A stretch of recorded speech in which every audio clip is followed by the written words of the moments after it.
4 minutos pasaron de las 3 de la tarde y teníamos muchas ganas de hablar con él. Es un día muy especial, desde lo que significó para todos nosotros el Papa Francisco, particularmente para el arzobispo de Buenos Aires, por lo que significó para él, como también padre de la Iglesia, y porque además es un día de mucha tarea. Así que muchísimas gracias, arzobispo Jorge García Cuerva, por atendernos. Fernando Borroni lo saluda. ¿Qué tal, Fernando? Buenas tardes a toda la audiencia. Bueno, ¿le sorprendió la cantidad de hombres, mujeres, ancianos y niños que lo han ido a despedir a Francisco allí en Roma? A ver, no y sí. No, ¿por qué? Porque uno, habiendo podido compartir con el Santo Padre muchos momentos, uno ha tomado conciencia de lo que significaba para el mundo, un líder mundial que instalaba temas, un líder mundial que estaba cerca de la gente, y la prueba máxima fue ese esfuerzo final del domingo de Pascua de querer recorrer la plaza. O sea, la gente lo quería mucho, por eso digo, en ese sentido no me sorprendió. ¿En qué sentido sí me sorprendió? Por ejemplo, que se dio aquí en Buenos Aires, que muchísima gente se acercó a decir, empecé a tomar conciencia que era el padre de todos, empecé a tomar conciencia que muchas de las cosas que decía eran para el mundo y no nos teníamos que quedar circunscriptos a la Argentina. Yo tenía una frase en un momento que decía, a Bergoglio no lo hemos dejado ser Francisco.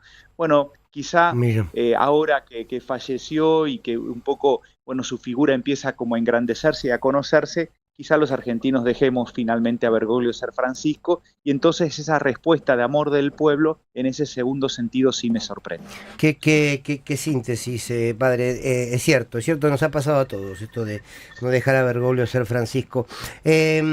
Nos preguntamos mucho, por supuesto que los nombres no lo sabe nadie y al fin y al cabo tampoco uno sabe tanto de quienes pueden ser papas, pero sí se habla mucho del legado que dejó Francisco y a veces quizás vamos muy a lo genérico, ¿no? Bueno, dejó el legado de la unidad, del amor, de la humildad, sí, por supuesto, está bien, pero él era bastante más profundo, ¿no? Él hablaba de justicia social, él claramente se enfrentaba a políticas neoliberales que generaban y multiplicaban la pobreza.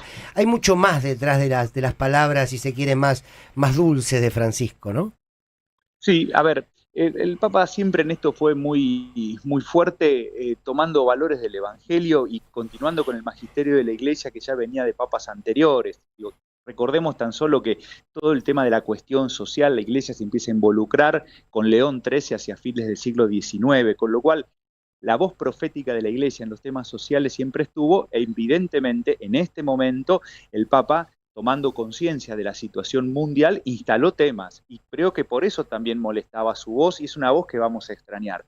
Cuando planteó el tema de los migrantes y su primer viaje al exterior de la Ciudad del Vaticano fue a la isla de Lampedusa y a denunciar que el Mediterráneo se había transformado en un cementerio del mundo, ¿sí? Y entonces el tema de los migrantes es un tema con el que estalló de algún modo el estreno de estas cuestiones sociales. Todo el tema de la guerra, el Papa de alguna manera planteó todo el tiempo el negocio de las armas, para muchos las armas que la paz, y por eso siguen y por eso denunció el tema de la guerra fuertemente, el tema de la exclusión, a la que el Papa definió como la causa de todos los males sociales, ¿sí? Pero al mismo tiempo también trabajaba los propios corazones, es decir, había temáticas fuertes ligadas a la guerra, ligadas a la migración, ligadas a la exclusión, a la cultura del descarte, a la cultura de la indiferencia, pero siempre también Francisco decía, la guerra empieza en el propio corazón. Es ahí donde hay que trabajar para generar entre todos una cultura distinta, ¿no? Entonces era, por un lado, la denuncia de lo social, pero por otro lado, el trabajo en el propio corazón. Ahora le pregunto a usted como arzobispo, hay algo que pasa que uno tiene como esa contradicción, ¿no? La Iglesia, y lo decía Francisco, ¿no? La Iglesia los abraza a todos, nos abraza a todos. Hay que construir una iglesia para todos y para todas.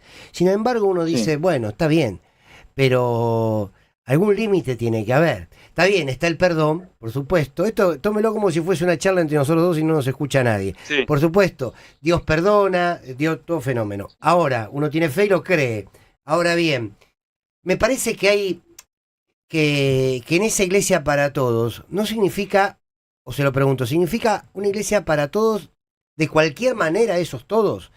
Porque No, porque si no es la iglesia que puede abrazar al torturado y al torturador, y eso no es, me parece que la iglesia de Cristo, ¿no? te Tampoco la que proponía el respondo, Papa.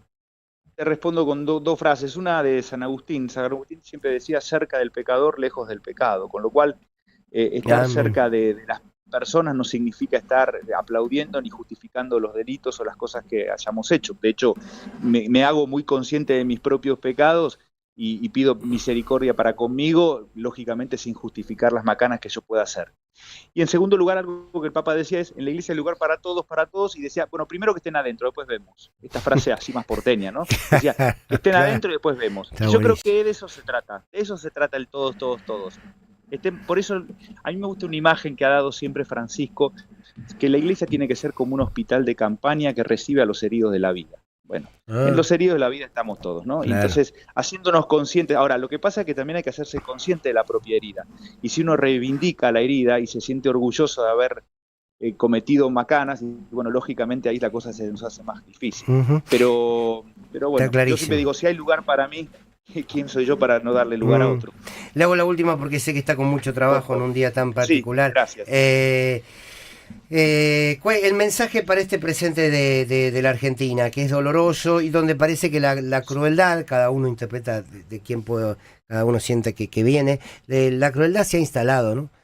Se ha naturalizado Sí, la pobreza, el odio. el mensaje, a ver, el mensaje me parece que es que tenemos que asumir entre todos el legado de Francisco, hacerlo carne, concretarlo, y yo digo, le decía recién a algunos organizadores de la misa de mañana, Sí, mañana en mañana misa. puede ser mañana puede ser el día para empezar, no por la misa, sino porque mañana el Santo Padre ya va a estar descansando en su tumba allá en Santa María la Mayore, y entonces ya él hizo todo, ahora nos toca a nosotros, A las ¿sí? 10 en la Entonces, catedral, mañana. a las 10 en la catedral, la idea es que vengan todos los que quieran, a todos les pedimos que vengamos con lo que nos une, que son las banderas argentinas y la imagen del Santo Padre. Que evitemos cualquier tipo de consigna política. Mañana no es día para enfrentamiento, mañana no es día para abucheo, mañana podemos detener un ratito la grieta entre los argentinos y mirarnos como hermanos, y yo aseguro que ese debe ser el mejor regalo que quiere recibir Francisco desde el cielo. Arzobispo, muchísimas gracias por este rato y por sus Bueno, palabras. Fuerte abrazo. muchas gracias a usted, buenas tardes. El arzobispo de Buenos Aires, Jorge García Cuerva, ¿no? Qué interesante